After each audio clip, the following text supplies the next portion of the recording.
मला नेहमीच झाडाविषयी खूप म्हणजे खूप असं जवळचं नातं आहे झाडांचं आणि माझं, की मी मागच्या एका व्हिडिओमध्ये सांगितलं होतं, की माझ्या माहेरी मी झाडं अशी खूप लावलेली आहेत आणि आता मी माझ्या घरीही लावलेले आहेत. ही थोडीफार मी माझ्याच घरी गच्चीवरती अ, अशी सुंदर एक बाग तयार केलेली आहे. ही व्हिडिओमधून इतकी काही असे स्पष्ट दिसत नाही, पण मी जो हा थोडासा असा स्पेस ठेवलेला आहे साईडला आणि समोर हा नजारा दिसतो. हां, इथे एक छान खुर्ची पण ठेवलेली आहे मी आणि हे झाड मी लटकवलेलं आहे. शोचं आहे आणि इतकं सुंदर फील येतो आहे.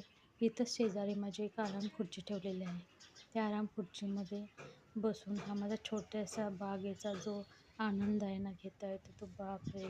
एक मला आता व्हिडिओमध्ये दाखवताच येत नाही, की इतकं हे सुंदर झाडं बघण्यात स्पष्ट असं जवळून जे बघते ना मी, हे व्हिडिओमध्ये येऊ शकत नाही. हां, परवा मी गुलाबाची झाडं आणली होती आणि त्याला जास्त औषध घातल्यामुळं ते झाड मरून गेले. 2-3 झाडे माझी मरून गेली.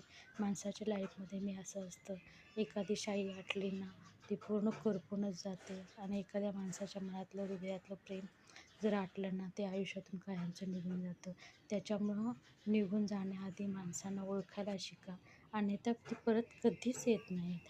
इथं माझ्या घरच्यांनी माझ्यासाठी पाणीपुरी आणलेली आहे आणि पाणीपुरीचा मी स्वाद घेत माझ्या बागेत मी खूप छान खुशमध्ये आनंदात खात बसले आहे. आणि हे म्हणजे जे काही आपले कष्ट असतात ना प्रामाणिकपणे, ते कुठून तरी मिळू शकतातच. ही माझी घरची जी माझी काळजी घेतात आणि मला जे सपोर्ट करतात, ते खूप मी लाख मोलाचं समजते. माझ्या मुलांचं कौतुक करावं तितकं कमीच आहे. कारण प्रत्येक वेळी त्यांनी मला खूप असा सपोर्ट केलेला आहे. म्हणूनच प्रामाणिकपणाचं कष्ट कुठंही कधीही वाया जात नाही. त्याच्यामुळे प्रामाणिकपणा हा ठेवलाच पाहिजे.